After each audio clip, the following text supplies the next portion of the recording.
अथ पौर्वाणिक स्वाध्याय वेलायां श्रीमद्श्रुतभक्ति कायोत्सर्गं करोमि।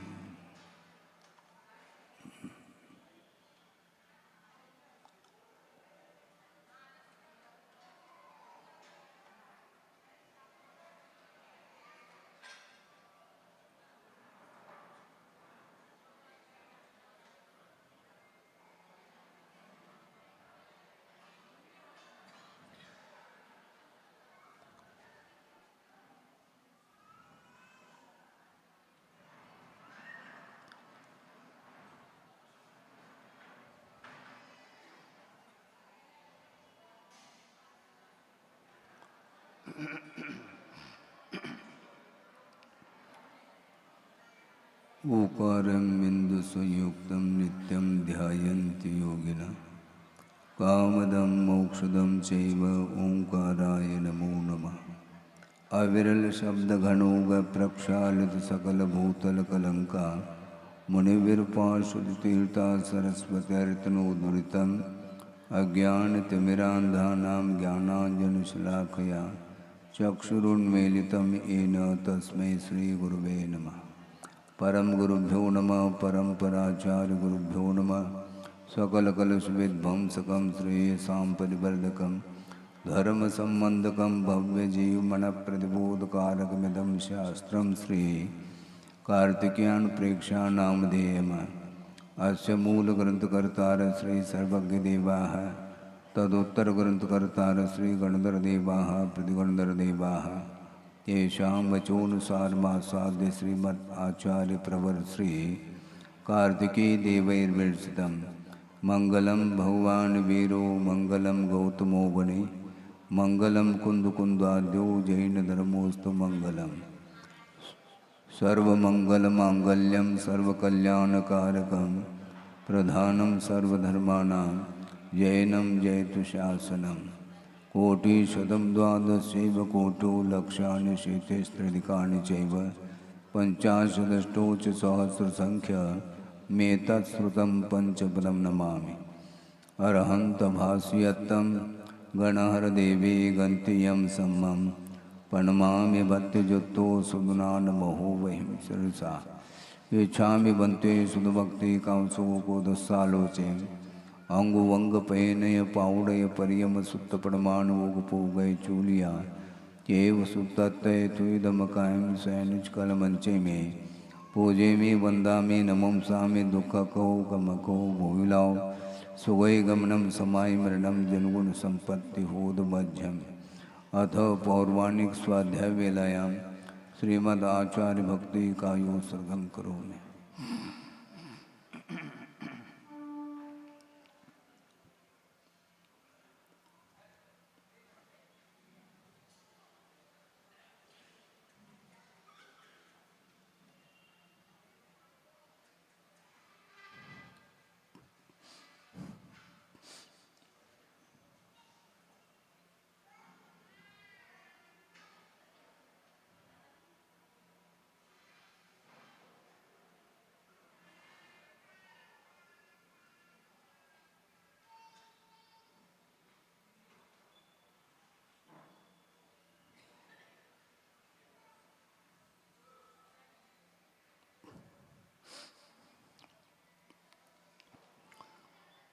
श्रुतजलदिपारगेभ्य स्वपरमत विभावना पटुमतिभ्य सुचरितपूर्णदेभ्यो नमो गुरुभ्यो गुणगुरुभ्य। छत्तीस गुण समग्रे पंचम्याचार कर्ण संदर्शे शिष्यानुग कुशले धम्मायिरे सदा वंदे गुरुवत्त संजमेनय तरंत संसार सायरं घोरं चिन्नन्ति अट्टकं मम जन्मन मरणं न पावेन्ति ये नित्यं व्रतमंत्र होम निरता ध्यानाग्निहोत्राकुला षट्कर्मा विरतास्तपो धनधना साधु क्रिया साधव शील प्रावरणा गुण प्रवरणा चंद्रार्क तेजोदिका मोक्षद्वार्क पाठ पाठ नभटा प्रीणन्तु मां साधव गुरुव पांतुनो नित्यं ज्ञान दर्शन नायका चारित्राणवगंभीरा मोक्षमार्गोपदेशका इच्छामि बन्ते आयुर्बत्ते कांसको दस्सालोचे समनान समदंसन संसर्जुत्तानं पंचम्याचाराणाम् आयुर्यानम आयाराधि स्मरानुपदेश्यानम वज्रायानम तिरयन वनपालरयानम सौसानम सैनिचकलमंचे में पूजे में वंदा में नमम सा में दुखा खो कमको भूलाओ सुगय गमनम समाय मरणम जनगुण संपत्ति हो दुमज्जन तिहुवन तिलयम देवम वंदिता तिहुवनिंद परिपूज्यम वोचम अनुपेहावो भवीय जनानंद जननी वो।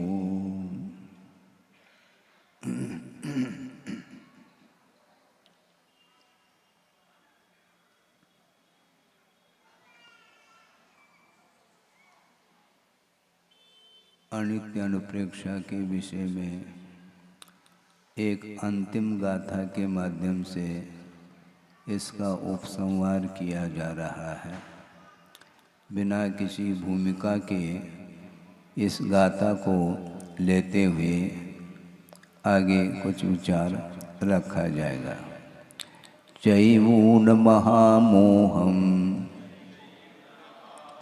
व्यसये मुनिवून भंगुरे सव्वे निव्यसयं पुनः मनम येन सुहम उत्तमं लह।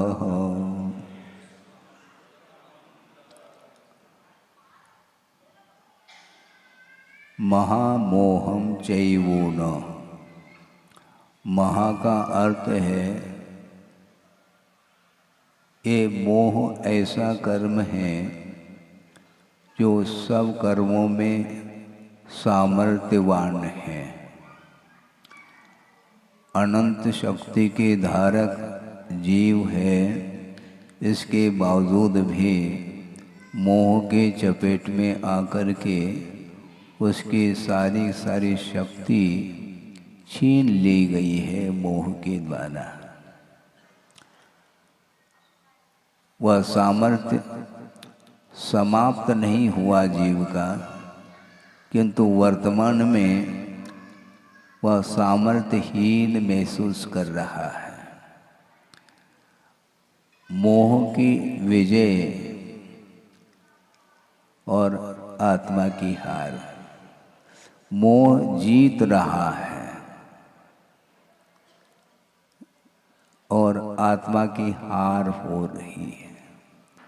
इसके बाद भी मैं स्वतंत्र हूँ ऐसा बोलता है। वो बोलना अलग वस्तु है, स्वतंत्र महसूस करना बहुत कठिन काम है।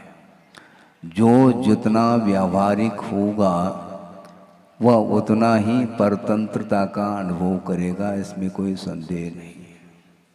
हाँ, जो जितना व्यावहारिक होगा वह उतना ही परतंत्र रहेगा। इसलिए गुरुदेव का हम लोगों के लिए बार बार संबोधन रहा है कि आत्म कल्याण करते हुए यदि प्रभावना होती है तो ठीक है, पर्याप्त है। वस्तुतः वही प्रभावना मानी जाती है। आत्म प्रभावना आत्म साधना के माध्यम से मुमुक्षु भव्य जीव प्रभावित होता है। वो प्रभावित हो रहा है क्या नहीं हो रहा है, उधर हमें नहीं देखना है, क्योंकि जब हम ही अभी तक आत्म तत्व से प्रभावित नहीं हो पाए, आत्म तत्व का संवेदन हमारे अंदर यदि नहीं आ रहा है, हम दूसरे के लिए क्या उसकी सुगंध है, उसका रसास्वादन बहुत कठिन है। इसी को बोलते भूमिका। आप बहुत अच्छे ढंग से सुन सकते हैं, समझ सकते हैं, नोट्स भी कर सकते हैं, रिवाइज भी कर सकते हैं, सारी बातें हो सकती हैं, किंतु इसके उपरांत भी जो मोह है, समर्थवान मोह है, उसको परास्त करना हंसी खेल नहीं है, बहुत ही कठिन है। पर पदार्थ से आकर्षण इसका दूर नहीं हो रहा है। इसलिए महामोहम चैवून, महा जो मोह है, समर्थवान जो मोह है, उसको छोड़ो ऐसा कहा जा रहा है। कहा जा रहा है छोड़ो छोड़ो छोड़ो। कितने बार कहें? आप तो 3 बार शुद्धि बोलते हैं और हम प्रतिदिन बोल रहे हैं मोह को छोड़ो। और कितने परसेंटेज में कौन छोड़ रहा है वो बहुत कठिन काम है। वो हम नहीं जान पाएंगे कि आपका कितना मोह जो है ना वह कम हो रहा है क्या नहीं हो रहा है, इसका परीक्षण आप स्वयं करेंगे। क्योंकि थर्मामीटर में वह मोह आता नहीं है। थर्मामीटर में बुखार नापते हैं तो थर्मामीटर को बुखार नहीं आया, बुखार को नापने का एकमात्र साधन है वो। बुखार आपके अंदर आया है इसलिए आप नाप रहे हैं टेम्परेचर। उसी प्रकार ये मोह जो है ना आपको प्रभावित कर रहा है। प्रत्येक पदार्थ को देख करके वह हमेशा 5 इंद्रियां हैं और भिन्न भिन्न इंद्रियों के विषय हैं और मन के माध्यम से भी उसका ग्रहण निरंतर होता ही रहता है। भरपूर पेट भर भोजन करने के बाद भी वह मन विषय से ऊपर नहीं उठता। अभी भी भविष्य की चिंता उसकी बनी ही रहती है कि जिस प्रकार हमने अभी स्वाद लिया है उसी प्रकार का स्वाद अथवा उससे भी अच्छे क्वालिटी का स्वाद आ जाए, इस प्रकार वह भविष्य की चिंता कर रहा है। वह भविष्य में जी रहा है, वर्तमान में जीने की क्षमता उसके अंदर है ही नहीं। और आचार्य कह रहे हैं विषय मुनिवून भंगुरे सव्वे, जितने भी पदार्थ हैं ये सारे सारे क्षण भंगुर हैं, वो स्थायी नहीं है। किंतु स्थायित्व की मान्यता हो चुकी है। एक परिकल्पना है कि वस्तुतः वस्तु नित्य है, किंतु नित्य नहीं है। ये बार बार कहा जा रहा है। महाराज जी बार बार क्यों कहते हैं? उसके बाद भी समझ में नहीं आता ना, इसलिए कहना ही पड़ता है। एक बार 2 बार भिन्न भिन्न प्रसंग के माध्यम से, भिन्न भिन्न शब्दों के माध्यम से समझाने का पुरुषार्थ आचार्य करते हैं, कर्तव्य हैं। क्योंकि छोटा बालक है वह एक बार में नहीं मानता है, क्योंकि वह बालक है। दौड़ो नहीं बेटा, बेटा नहीं दौड़ेगा क्या? कौन पिताजी दौड़ेंगे क्या? वो बच्चा है, वो मानेगा नहीं। पिताजी बैठे हैं और वह 10 बार चक्कर लगा करके पिताजी के पास आकर के बैठा रहता है। तो 10 बार चक्कर लगाने की आवश्यकता क्या? इसी का नाम अस्थिर मना। उसका मन स्थिर नहीं रह सकता। इसी प्रकार बड़े होने के बाद भी उसका मन और बड़ा हुआ है। हाँ, आप यहाँ पर बैठे हैं और पूरी तरह से यात्रा करके वह मन आ जाता है। इसलिए भिन्न भिन्न इंद्रियों के विषयों को वह ग्रहण करता ही रहता है। जबकि भंगुरे ऐसा का क्षण भंगुर है, इसके बाद भी उसको वैराग्य नहीं हो पाता। और जब तक आपका मन राग से ऊपर नहीं उठेगा, आप कितने भी कोशिश करो आपको शांति मिलेगी नहीं। लगता है कि मुझे शांति मिल रही है, किंतु नहीं मिलती है। शांत बैठने में जो शांति मिलती है वो कोलाहल में, शोरगुल में नहीं मिलती। लेकिन उसको वही पसंद है, तो भैया जो आपके लिए पसंद वो ग्रहण करो। इसलिए आचार्यों को ये कहना पड़ा कि जम सकई, ऐसा जितना शक्य है उतना हम दूसरे को समझा सकते हैं। किंतु जिसको समझना ही नहीं अथवा समझ में आने के उपरांत भी अपनी वृत्ति को जो नहीं छोड़ना चाहता, तो आचार्य कहते हैं उसके पीछे अब नहीं पड़ना। वैसे पढ़ना नहीं है, किंतु पढ़ने से कोई लाभ नहीं है उसमें। प्रत्येक व्यक्ति का स्वभाव भिन्न भिन्न है, नेचर जिसको बोलते हैं, प्रकृति। वह प्रकृति बनी हुई है। उस प्रकृति से ऊपर उठने के लिए वह स्वयं यदि प्रयत्नशील नहीं है, तो उसके प्रवृत्ति को, उसकी प्रकृति को परिवर्तित करने के लिए हम कहाँ तक पुरुषार्थ कर सकते हैं। हम स्वयं के लिए पुरुषार्थ तो कर सकते हैं, क्योंकि हमारा वह अंतरंग कारण माना जाता है, किंतु दूसरे के लिए, दूसरे के जीवन में हम परिवर्तन लाना चाहें तो हम अक्षम सिद्ध होंगे। हम ही नहीं, भगवान भी असमर्थ सिद्ध होंगे। ध्यान रखें आप। महाराज फिर क्या, ये तो बहुत बड़ी बात कह रही, बड़ी नहीं, यथार्थ बात कही जा रही है। भगवान भी समर्थ नहीं होंगे, क्योंकि आपके तरफ से कोई रुचि नहीं है, तो भगवान क्या कर लेंगे। वैसे वो नासा दृष्टि रखे हुए, उनको मालूम है हमारे देखने से इनके ऊपर कोई विशेष प्रभाव पड़ने वाला नहीं है, इसलिए उधर देखो ही नहीं। तभी वह गाड़ी लाइन पर आ सकती है, पॉसिबिलिटी, डेफिनेट कुछ भी नहीं। हाँ, वस्तुतः वह स्वयं गुरु को भी प्रभावित करना चाहता है। हाँ, हमसे प्रसन्न हो जाए, बस ये इसमें वह पुरुषार्थ करता है। तो आचार्य कहते हैं हमें क्यों प्रसन्न कर रहे हो तुम, तुम्हारा कोई न कोई उद्देश्य होगा। तो हमें प्रसन्न करके तुम कौन सा, तुम्हें क्या प्रॉफिट मिलने, आप भक्ति करो। हाँ, प्रसन्न करके कुछ प्रयोजन को शुद्ध करना चाहते हो, इसके माध्यम से कभी भी कार्य नहीं होने वाला है, क्योंकि वह तात्कालिक एक परिस्थिति वह बना लेता किसी भी प्रकार से। पहले हम समझ नहीं पाते थे, क्योंकि धीरे धीरे समझ में आ जाता है संसार का स्वरूप क्या है। अपने पास है, हमने महसूस किया, वो बताना चाह रहा हूँ, उसको छुपाने में क्या सार है। हाँ, हमारे सामने आते ही दीक्षा की बात करेंगे। बहुत इस प्रकार कर लेंगे कि बिल्कुल ही अब वैराग टपक रहा है। अच्छा है।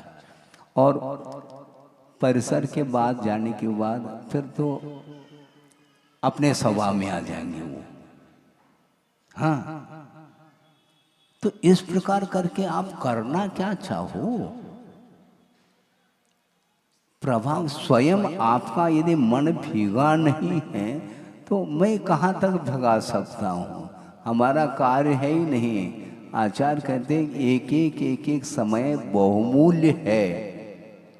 एक समय में असंख्यात कर्मों की जो निर्जरा की जाती है, तो उसको कभी भी उससे हट करके दूसरा काम हाथ में लेना नहीं चाहिए। बाहर जब आते हैं प्रवृत्ति में, और कर्तव्य की दृष्टि से उतना करके आगे अपने को बढ़ना है। बहुत मंजिल दूर है, और उस दूरी को तय करने के लिए निरंतर आत्मदृष्टि रखनी पड़ेगी।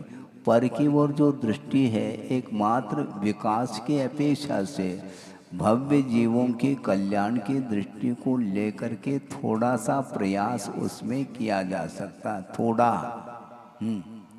जम सके, इसी का अर्थ है। शक्य का अनुष्ठान किया जा सकता है, क्योंकि जिसके अंदर संवेदनशीलता नहीं, उसको हम नहीं समझा पाएंगे, बल्कि भगवान भी नहीं समझा सकते। सबसे बड़ा उदाहरण तो यही है मारीची का।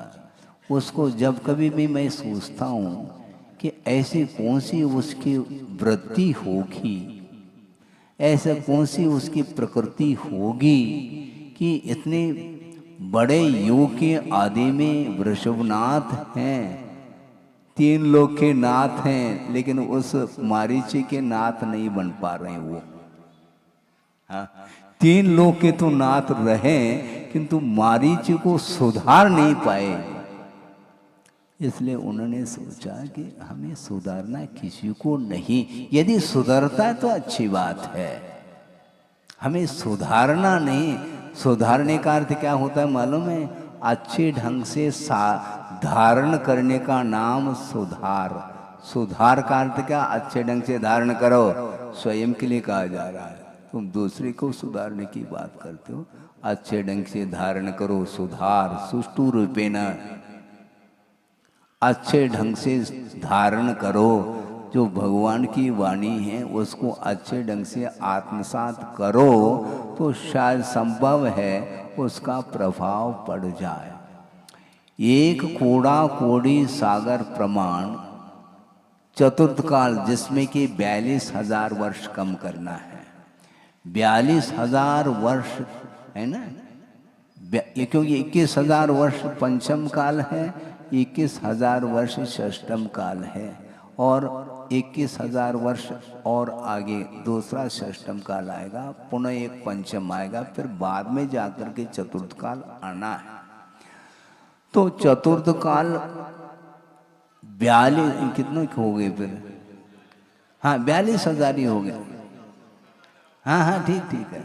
तो ये 42,000 कम एक कोड़ा कोड़ी सागर प्रमाण चतुर्थ काल है, और उस चतुर्थ काल के आदि में वृषभनाथ हुए, और उसी समय वह मारीची भी था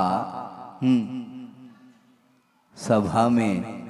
लेकिन सब सुधर गए होंगे, लेकिन वह अब उसका सुधार नहीं हो पाया। इसको बोलते हैं निदत्ति निकाचित। कई लोग कहते निदत्ति निकाचित क्या वस्तु है महाराज? इसको बोलते हैं निदत्ति निकाचित। हम कहाँ लगते हैं उसको सुधारने में? हमारा कहाँ, इसमें हमारे पास शक्ति है कहाँ?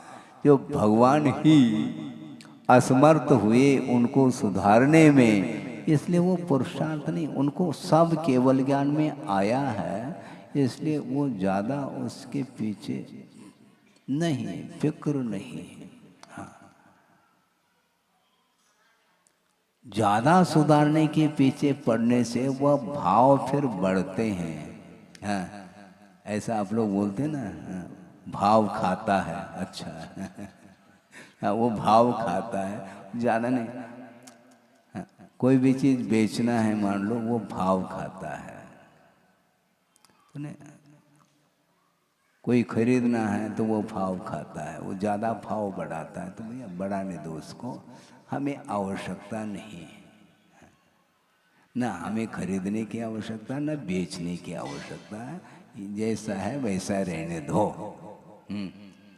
मारीची उनके जो तासीर, उनकी जो प्रवृत्ति, उसको समझ लिया, ओहो गजब हो गया।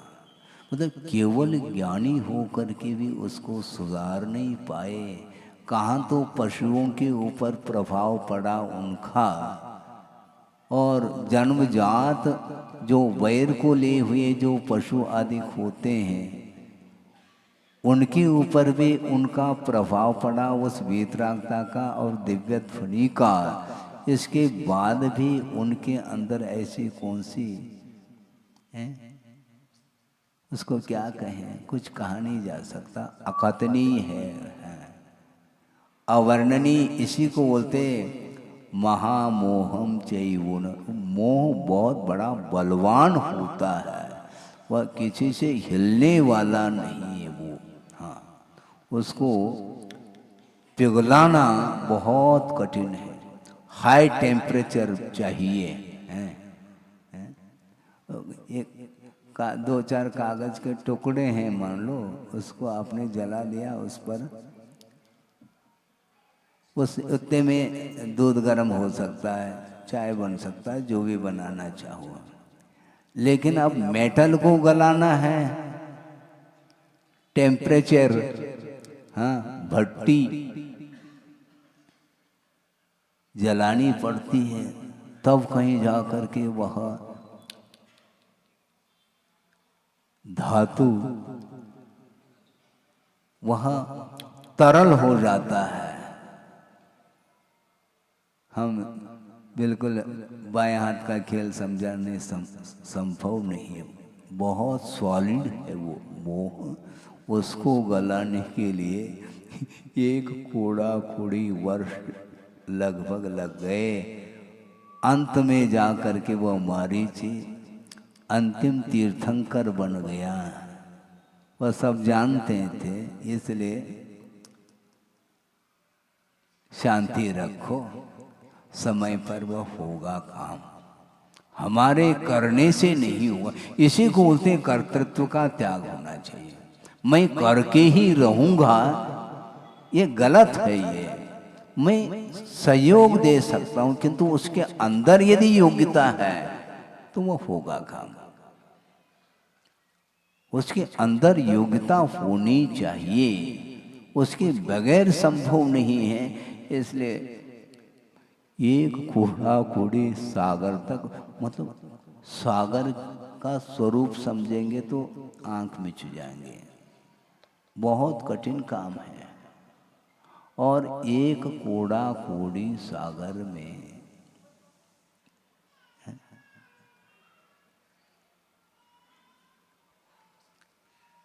70 कूड़ा कूड़ी सागर की स्थिति को लेकर के मिथ्यात्व का बंद करता है मिथ्या दृष्टि। सप्ततिर्मोहनीयस्य, मोहनी का अर्थ वहाँ पर प्रसंग में मिथ्यात्व कर्म को लिया है, जिसकी उत्कृष्ट स्थिति 70 कूड़ा कूड़ी वर्ष नहीं, 70 कूड़ा कूड़ी सागर प्रमाण उसकी स्थिति है, और वह एक समय में बंद किया है। और इस प्रकार उत्कृष्ट स्थिति को लेकर के बंद कब तक कर सकता है? अंतर मुहूर्त तक संक्लेश परिणाम बने रहते हैं, क्योंकि उत्कृष्ट संक्लेश परिणाम का जो काल है वह भी अंतर मुहूर्त प्रमाण है। और अंतर मुहूर्त में असंख्यात समय होते हैं, और प्रति समय 70 कूड़ा कूड़ी को लेकर के यदि बंद कर रहा है तो क्या होगा? वो एक प्रकार से अनंत जैसा लग रहा। अक्षय अनंत तो नहीं है, किंतु बहुत सारे अनंत के भेद हैं, उसमें वह कहीं न कहीं वह फिट हो जाएगा।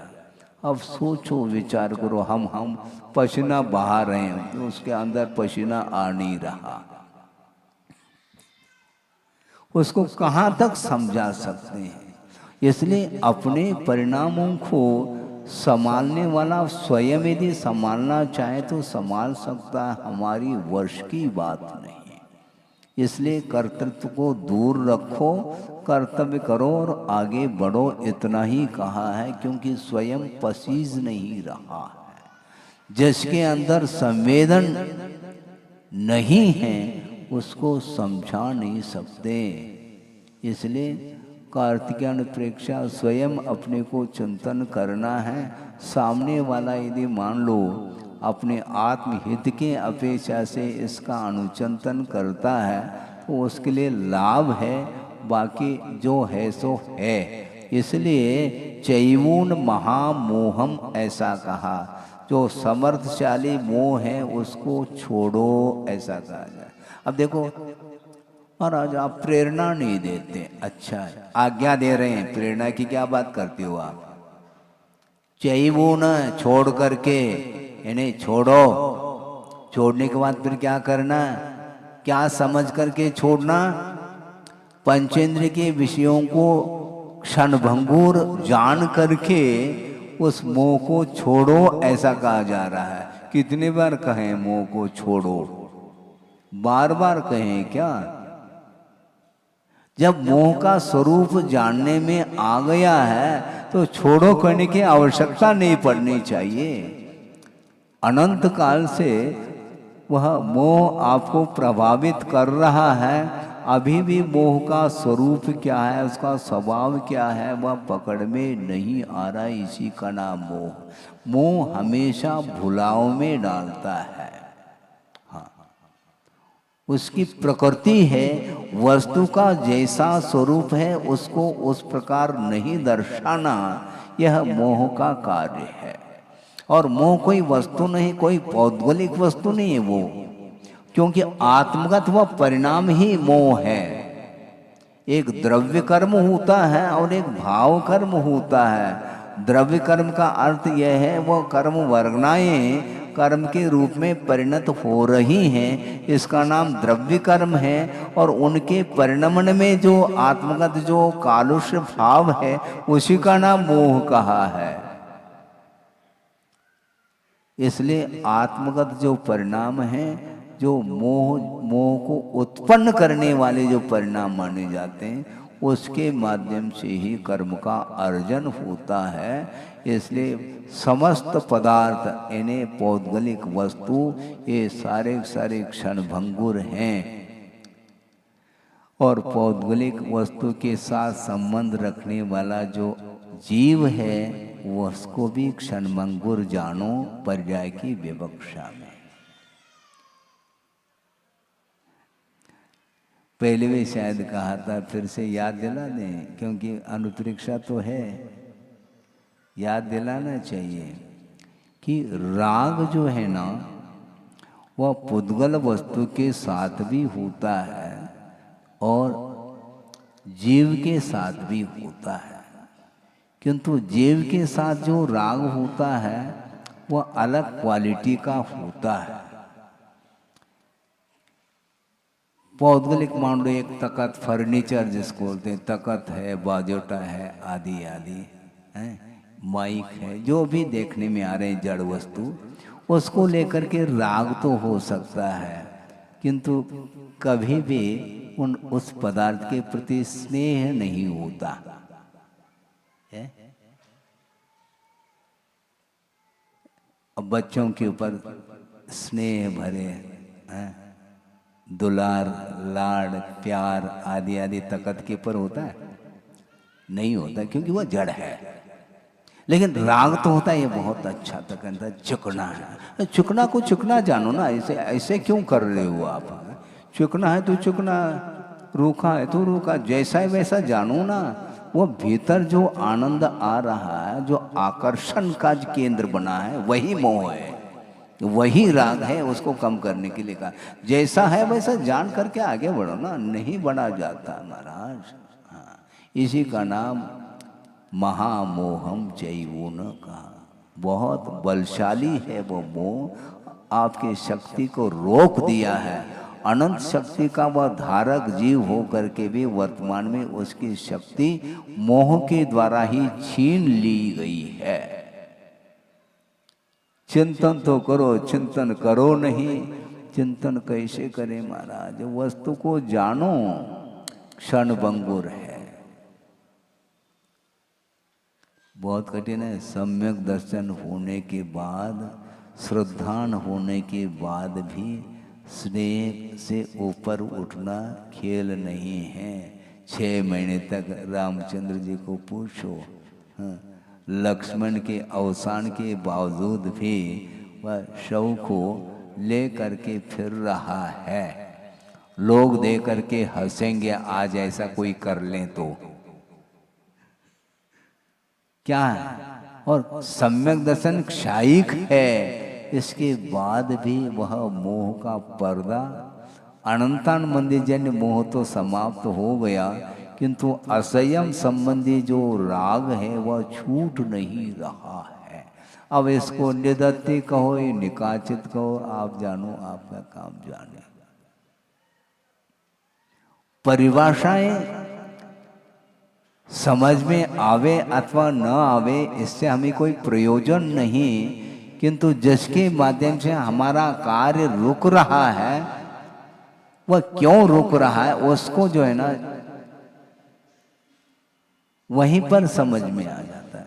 क्योंकि ज्ञानावरणी कर्म का क्षोभम प्रत्येक व्यक्ति को विशेष रूप से हो अनिवार्य नहीं है। वो शुभूति क्या जाने, निदत्थि और निकाचित, वो कुछ नहीं जान सकता है, न उनको जानने की कोई विशेष फिक्र है। उनको ये जानना है कि प्रयोजन भूत हमारे लिए तत्व कौन सा है, और हम जो जिस चीज को चाह रहे हैं, जो हमने लक्ष्य बनाया है, उसमें व्यवधान कौन उपस्थित करता है, इसका उन्हें परिज्ञान हो गया, बस पर्याप्त है। ये छिलका है, छोड़ो भैया, ये भूसा है, और भूसे के ऊपर वेशभूषा, और ये भूसा है और वेशभूषा, क्या हो गया? वेशभूषा, आभूषण, ये भूसा है और फिर आभूषण। विभूषण बनो ना, हैं, तीन लोग के नाथ बनो, हैं, देशभूषण वो तो बनो नहीं, और आभूषण पहनते चले जाओ। और ये भूसा है, ये मिटने वाला है, ये छिलका है, इतना भी यदि मान लो ज्ञान नहीं है तो वे फिर निदत्ति निकासी से क्या आपको परिचय लेकर के करना क्या है? बहुत वो रोक देता है। आप मोक्ष जो चाहता है उसके बीच में वह व्यवधान उपस्थित करने के लिए तुम जा नहीं सकोगे।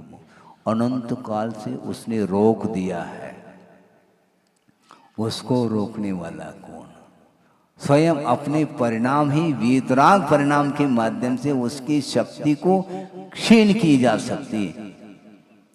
मोह की शक्ति को क्षीण करने के लिए वीतराग परिणाम ले आओ कहीं बाहर से, हैं?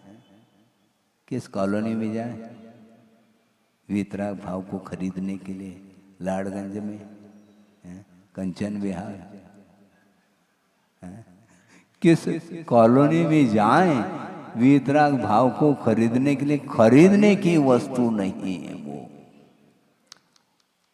मोह को छोड़ोगे तो मोह के अभाव में जो कुछ भी परिणति बनती है आत्मा की, उसमें जो निर्मलता आती वही जो है वीतराग भाव माना जाता है। इसलिए क्षण भंगुर समस्त पौद्गलिक वस्तुओं को और पौद्गल के साथ संबंध रखने वाला जो संसारी जीव हैं उन सब को जान करके मुनि ऊनो ज्ञातवा, जान करके फिर क्या करना? निव्यसयम पुनः मनम, मन को विशेष ऊपर उठाओ। हाँ, मन जो है ना वह विषयों से युक्त है, निर्विषय। मन में किसी भी प्रकार से विषय याद न आए, ऐसे मन को बनाओ जिसके माध्यम से उत्तम सुख को प्राप्त कर सको। ऐसा कहा जा रहा है, जेन सोहम उत्तमम लह, जिसके माध्यम से तुम उत्तम सुख अर्थात मोक्ष सुख को उपलब्ध कर सको। तो क्या करना महाराज? निव्यसयम पुनः मनम, मन को निर्विषय यानी पंचेंद्र के विषयों से मन को ऊपर उठाना, यह पुरुषार्थ माना जाता है। ये अभी तक नहीं हुआ तो आगे क्या स्थिति बनेगी महाराज? असंभव तो नहीं है, असंभव नहीं कहा जा रहा है, किंतु कष्ट साध्य है। आसानी से उसको हम प्राप्त नहीं कर पाएंगे। बायां हाथ का खेल ये संभव ही नहीं है। हाँ, खेल खेल में मोह तो कर सकता है, किंतु खेल खेल में मोह को छोड़ा नहीं जा सकता। ये ध्यान रखो, मोह को समाप्त करने के लिए बहुत बल चाहिए। कौन सा बल? आत्मिक बल चाहिए, मनोबल, वचन बल और शारीरिक बल। इन तीनों बलों के साथ भी वह मोह वह एक तरफ है। मुझे परास्त करो कहता वो मोह, नहीं कर पाओगे क्योंकि अनंत काल फेल हुए हो तुम। अब पास होने की बात करते हैं। कैसे कैसे कर पाएंगे? क्या संभव है? क्या संभव क्यों नहीं है? यह प्रश्न उठाओ। सुनते समय, चर्चा करते समय वो शब्द आ सकते हैं और उन शब्दों से भी आप प्रभावित हो सकते हैं, किंतु भावों से प्रभावित होना यह बहुत कठिन कार्य है। शब्दों से तो वह प्रभावित हो रहा है कि वस्तु तो यही है, तो यही है, तो फिर वो पीछे क्यों हट रहे हो आप? पुनः गाड़ी रिवर्स क्यों हो रही है? अपने परिणाम के माध्यम से पीछे हट रहा है। इसलिए आचार्यों ने कहा कि आदहिदम का दव्वम, आत्महित कर लेना चाहिए। और आत्महित होने के बाद यदि मान लो दूसरे का हित तुम्हारे द्वारा बनता है तो जम सके, थोड़े बहुत यथाशक्य शक्य का अनुष्ठान करो, अशक्य का अनुष्ठान नहीं कर पाएंगे।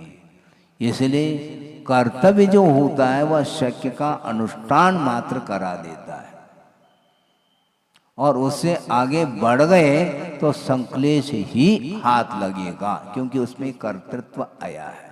नहीं, कर्तृत्व नहीं, क्योंकि भगवान भी इसमें फेल हो सकते हैं कर्तृत्व में। इसलिए कर्तृत्व को छोड़ो, कर्तव्य को अपनाओ। करने योग्य कार्य है, यदि बनता है तो करना, नहीं तो नहीं। एक प्रसंग और सुना दें, पहले सुनाया है, फिर भी याद है, इसी को भी याद नहीं होगा कि मुझे तो याद है, क्योंकि हमने ही कहा है। संस्मरण गुरुदेव का है, क्योंकि आचार्य महाराज जो भी बोलते हैं उनके एक एक वचन व सूत्र के काम करते हैं। व्यवहार का निषेध करने के लिए नहीं कहा जा रहा है, किंतु जो व्यवहार कर रहा है उसके लिए आचार्य महाराज कह रहे हैं। क्या? किसी ने दर्शन कर लिया किसी महाराज के, और महाराज ने आशीर्वाद दिया है, निषेध नहीं है, लेकिन उन्होंने क्या कहा है याद है? वो ये कहते हैं, क्यों धर्म वृद्धि का आशीर्वाद दे रहे हो? तुम्हारे अंदर धर्म की वृद्धि हो गई क्या? सुन रहे हैं आप? क्या सुन रहे हैं? तुम्हारे अंदर धर्म का विकास हुआ है क्या, जो तुम आशीर्वाद दे रहे हो? तुम्हारा कल्याण पूर्णता हो गया क्या? नहीं हुआ है महाराज। तो फिर इसमें ज्यादा क्या है? बिल्कुल नहीं तो बहुत कठिन हो जाएगा। तो ऐसे रखना पड़ेगा अपने को। सामायिक करते समय भी सामायिक करो, इस प्रकार अभय मुद्रा, अभय दान का ऐसा करते रहो। इसमें क्या है? वस्तुतः वर्तमान में ये जितने भी क्रियाएं हैं उसका मैं निषेध न कर रहा हूँ, न करूँगा, क्योंकि आगमकार ने इसका निषेध नहीं किया, किंतु इसका जो महत्व है वह समाप्त हो चुका है, लगभग समाप्त हुआ है। न आशीर्वाद का कोई महत्व है, न नमोस्तु का महत्व है। ऐसा क्यों? भाव साइड होते चले जा रहे हैं। भावात्मक जो क्रियाएं होनी चाहिए वो नहीं होने के कारण वह औपचारिक, जिसको बोलते हैं फॉर्मेलिटी, बस good morning, good morning, good morning, और इवनिंग में मॉर्निंग की बात करो महाराज, इवनिंग की क्या बात करते हैं? आफ्टरनून, इवनिंग ये तो छोड़ो, गुड मॉर्निंग यही प्रचलन में है। Good morning, good morning. भगवान के प्रति भी ऐसा ही किया है संसारी प्राणी ने। हाँ, वस्तुतः भीतर से यदि भक्ति कर लेता तो कर्म समाप्त हो सकते हैं। कल भी हमने बात कही थी कि भक्ति तो बहुत दूर की बात है, उनका स्मरण भी पर्याप्त है, लेकिन भीतर से स्मरण करो ये कहा जा रहा है। भीतर से प्रभु का स्मरण करेंगे, ये महान जो बलवान मोह है वह समाप्त हो सकता है। ये कहा है अनंतानंद संसार संतति छेद कारणम कहा है। अनंतकालीन जो संसार की परंपरा व विच्छिन्न होने में एक कारण है क्या? प्रभु का नाम स्मरण। अरहंत ये भीतर से निकलना चाहिए, वो भीतर हो तो निकले। भीतर जो है वही निकलता है। गुड मॉर्निंग वो भीतर गुड, लेकिन बेस्ट क्या है? गुड के बाद बेटर है, फिर बाद में बेस्ट है। हाँ, गुड को छोड़ो, वो गुड़घाई है, गुड़ ही है वो। गुड का अर्थ है वो गुड़ है, शक्कर मिश्री नहीं है, वो गुड है वो। बेटर अलग है और बेस्ट अलग है। और बेस्ट से भी हो सकता है, क्योंकि इसमें भी तुलना है, अतुलनीय होना चाहिए। A1 दूसरा नहीं कुछ भी। तो अरहंत हम प्रसंग ले आते हैं क्योंकि ये तो चलेगा, अनुप्रेक्षा है ये। महाराज कोई भी ऐसा मंत्र दे दो, कैसा दूं? जो आप देंगे। अच्छा, जो आप देंगे। अभी क्या कर रहे? अभी कोई मंत्र जाप वगैरह करते कि वो तो चलता ही रहता है महाराज। हाँ, अच्छा, मतलब उसका कोई महत्व ही नहीं, जबकि पंच अनादि अनिधन ये मंत्र है, महामंत्र माना जाता है। और सुनने में आता है वो तो महाराज हमेशा माला ही फेरते रहते हैं, और कुछ करते हैं कि नहीं क्या पता। अच्छा, कुछ और भी करना है मतलब आपको? पंच परमेष्टि का स्मरण भी, उससे भी आपका मन प्रभावित नहीं हो रहा, इसी का नाम कोपि गहन मोह। ऐसा कोई गहन मोह है इसको पकड़ना बहुत कठिन है। पंच परमेष्टि भी फीके लग जाए तो और कौन सा मंत्र है? एक मुनि महाराज हैं जो जंगल में ध्यानस्थ हैं, ध्यान में लीन हैं, आत्म साधना में लीन हैं, और वीतराग मुद्रा उनकी है, खड़े हैं वो। और समय कौन सा है? शीतकालीन, पौष महीना है, लहर चल रही है, शीत लहर, और हिमपात हो रहा है मान लो तो, और वो भी नदी के किनारे।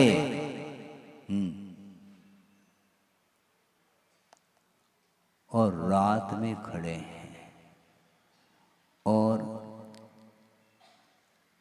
उनका प्रतिदिन का एक क्रम रहता है। और एक व्यक्ति पहुंचा है, रात में नहीं दिन में पहुंचा है। वो कौन पहुंचा है? वो ग्वाला, और गायों को चराने के लिए पहुंचा है, और देख रहा है कि उसके बदन पर तो क्या कंबल है, और भी कंबल तो बाहर का है, और टायर है, ट्यूब अलग है। हाँ, ट्यूब है, भीतर का अलग है, इनर अलग है, बाहर अलग है, उसके बाहर फिर कंबल अलग है। सब ओढ़ करके वह दिन में जा रहा है, और दिन भर गायों को चरा करके वह लौट रहा है। उस समय दृष्टि उस ओर जाती है, अरे ये कौन सा दृश्य है? ये नग्न मुद्रा है, वीतरागता, वो वीतरागता कुछ जानते आनते कुछ है नहीं, किंतु इनको सर्दी नहीं लगती, क्या बात है। इतने ओढ़ने के बाद भी कांटे उठ रहे हैं और इनके लिए कोई प्रबंध नहीं है। उसने सोचा कि कम से कम हम रात भर इनकी सेवा करें। कैसे? शीत का निवारण करना है और जंगल के कुछ लकड़ियों को, सूखी लकड़ियों को बटोर करके उसने अग्नि जलाई और बैठे रहे। महाराज खड़े हैं और उनके सामने, और इस प्रतीक्षा में हैं कि जब ये उठेंगे तो मुझे कुछ मिलेगा। और सुबह सुबह प्रत्यूष वेला में जब ध्यान से निवृत्त हो गए तो वो ग्वाला उनके चरणों में नतमस्तक हो गया कि भगवान हमारे लिए कुछ नहीं कहा उन्होंने, नमो अरहंतानम, और आकाश मार्ग से निकल गए। रिद्धिधारी थे वो, पूरा का पूरा पंच नमस्कार मंत्र पूरा भी नहीं बोला, नमो अरहंतानम, और निकल गए और 1 सेकंड नहीं लगा अदृश्य हो गए। अब तो कौन बनता है वो? सेठ सुदर्शन। आप प्रतिदिन दर्शन करते हो, कौन से सुदर्शन बनेंगे आप? वो सेठ सुदर्शन बना ग्वाला, धर्म कर्म कुछ नहीं जानता, लेकिन नमो अरहंतानम इसको मंत्र बनाया उसने। बार बार दोहराने से वही मंत्र बनता है। और आप कह रहे हैं महाराज हम तो फेरत है, रात दिन फेर रहे हैं माला। इसके बाद भी परिणामों में अंतर नहीं आता है। क्यों नहीं आता? पूछो नहीं, इसको प्रकृति बोलते हैं। स्वभाव के लिए तर्क नहीं चलेगा, तो स्वभाव हमेशा तर्क गोचर नहीं होता है। और आचार्य महाराज ने एक दोहा दिया है, वो आपके सामने रख रहा हूं। लघु कंकर भी डूबता पानी में, लघु कंकर भी डूबता और तेरे काष्ठ भी स्थूल। क्यों मत पूछो, तर्क से स्वभाव रहता दूर। ऐसा क्यों महाराज, क्यों महाराज, ये क्यों मत पूछो? क्योंकि स्वभाव हमेशा तर्क गोचर नहीं हो सकता। स्वभावो अतर्क गोचर। ये स्वभाव, एक छोटा सा कंकर वह डूब रहा है, जिसका वेट कितना है? 1 ग्राम भी नहीं होगा, और वो डूब रहा है। और 1 टन 10 टन का भी यदि मान लो, जहाज डूबता है क्या? वो लकड़ी का ही है, डूब क्यों नहीं रहा? टनों टन वेट वाला भी वह काष्ठ अर्थात जो लकड़ी है वो कभी भी पानी में डूब नहीं सकता। क्यों? पुनः वापिस क्यों पूछ रहे हैं आप? स्वभाव है। उसी प्रकार ये मोह की परिणति है। ऐसा क्यों अनंत काल से वह संसार में डूब रहा है।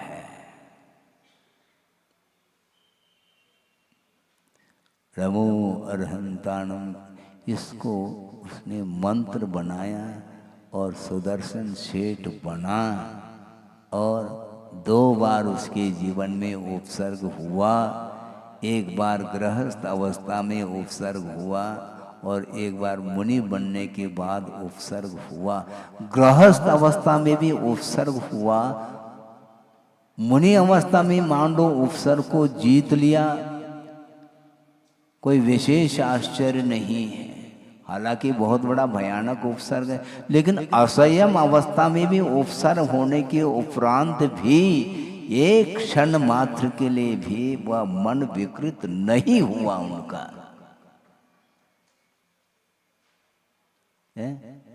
कथा तो पढ़ो। हाँ, स्मशान में वो गए हैं और यथाजात होकर के अर्थात निर्वस्त्र होकर के सामायिक के लिए खड़े हैं और उनको ले गए। और उनके साथ क्या व्यवहार हुआ, क्या कृत्य हुआ, ये पुराण का विषय है, ज़्यादा समय नहीं लेना चाहता।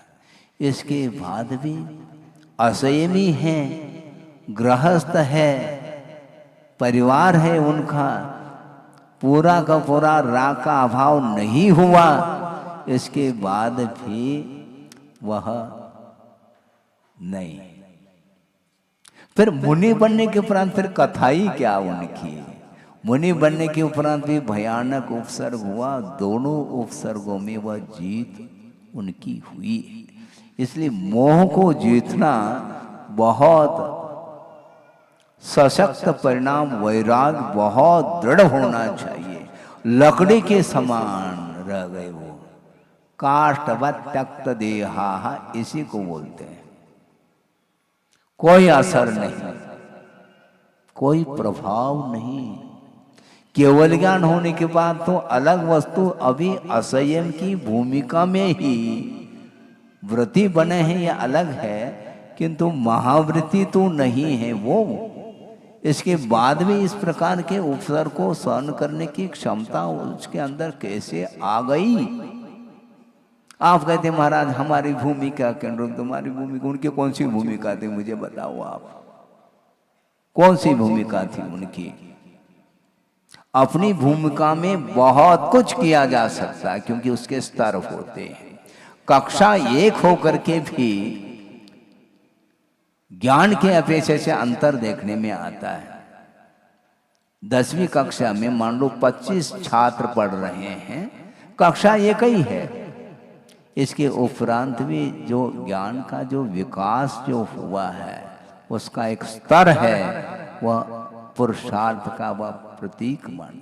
बिना पुरुषार्थ के इस प्रकार 100/100 नंबर लेना दूसरा क्यों नहीं ले रहा है? क्या टीचर ने पक्षपात किया क्या? नहीं, किंतु पुरुषार्थ उस छात्र ने जो किया है वो किसी छात्र ने नहीं किया। उसी प्रकार दिव्य ध्वनि सुनने वाले सब सुन लेते हैं, कोई एकाध ही होता है जो सम्यक को क्षाई के रूप में परिवर्तित कर लेता है। कोई ऐसा कोई विशेष होनहार जीव होता है जो 8 साल में ही दिव्य ध्वनि को सुन करके अब हमें संसार में नहीं रहना, और इधर 80 साल के उम्र के होने के बाद भी घरे चलो। हाँ, अभी घर बुला रहा है, घरे चलो। और 8 साल का उसको भी मन नहीं लग रहा, अब घर याद नहीं आएगा, समोसन से भी बाहर जाने के वह तत्पर है, क्योंकि एकांत में सुदूर जा करके आत्म तत्व का स्वरूप क्या है उसमें लीन होना है, उसके माध्यम से केवल ज्ञान उत्पन्न होता है। इसलिए सारे सारे पंचेंद्रिय के विषय क्षणभंगुर है। इस प्रकार समझ करके क्या करना है, मोह को छोड़ो। जब समझेंगे तब छोड़ पाओगे, अभी समझे ही नहीं, आप नहीं समझे, आप समझे नहीं समझे मतलब समझ में आ रहा है क्या? नहीं, अभी तक जो है और क्या, यही मनोरंजन, और क्या, और कौन सा रंजन है?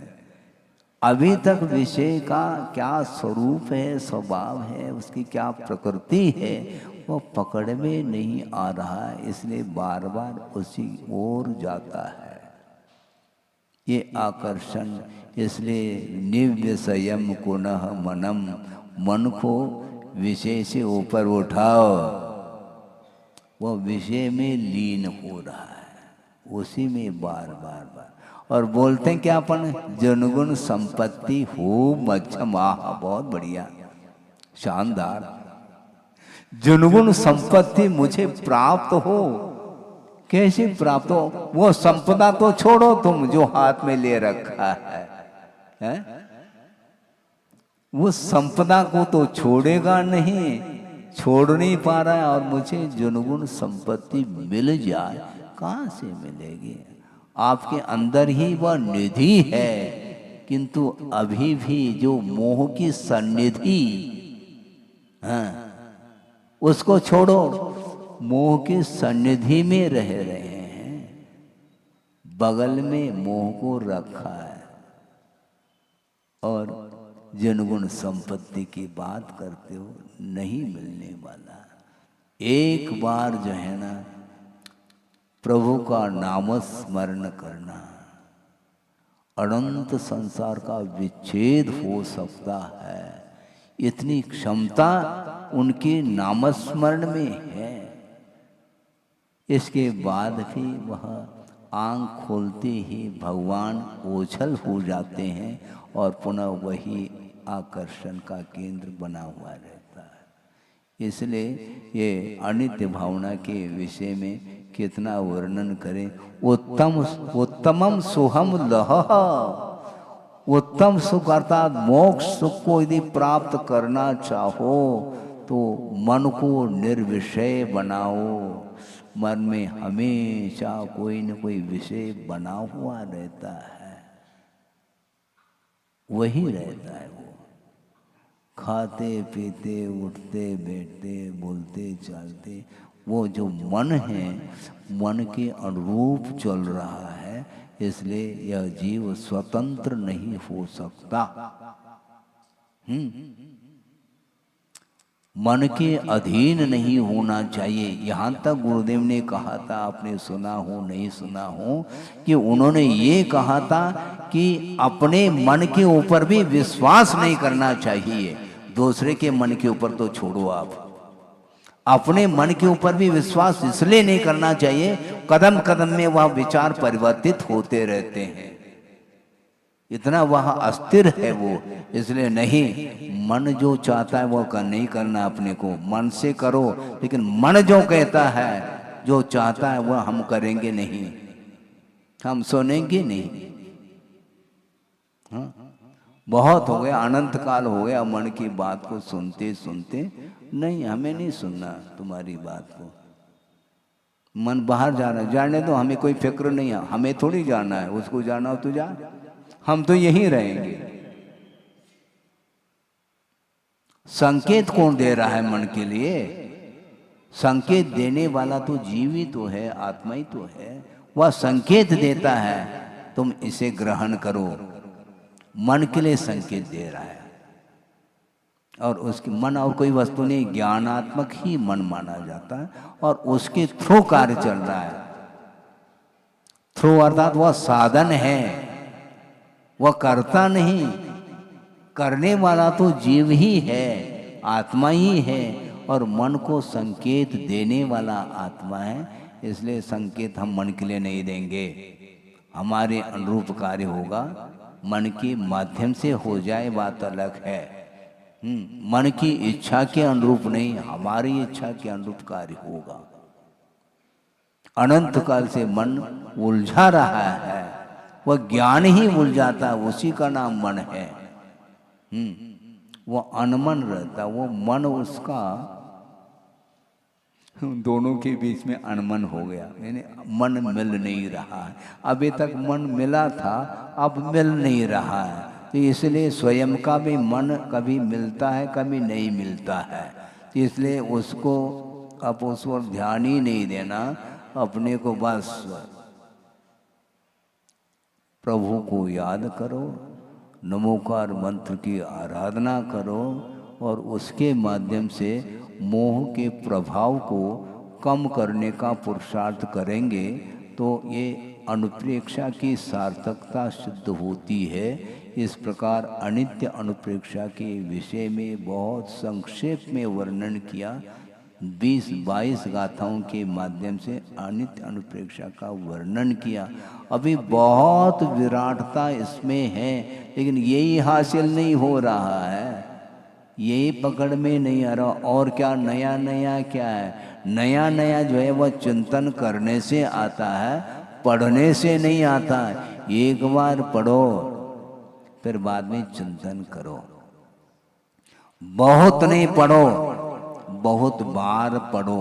बहुत बार पढ़ने का अर्थ खोल करके पढ़ना नहीं, वो नहीं। बहुत बार पढ़ने का अर्थ ही चिंतन मनन है।